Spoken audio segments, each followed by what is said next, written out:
Hi everyone, in front of me I've got Xiaomi 14 Ultra and let me share with you how to reset the network preferences on this device. So let's start with opening the settings, and here we have to scroll to find more connectivity options. Then let's scroll down and localize reset Wi-Fi mobile networks and Bluetooth. And here your device will inform you what it will actually reset, so as you can see everything with only one click, so the Wi-Fi, mobile data and Bluetooth.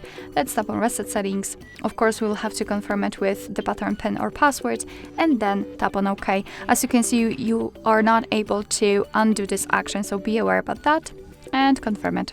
And as you can see, we just have this information, which means that we just successfully reset all network preferences.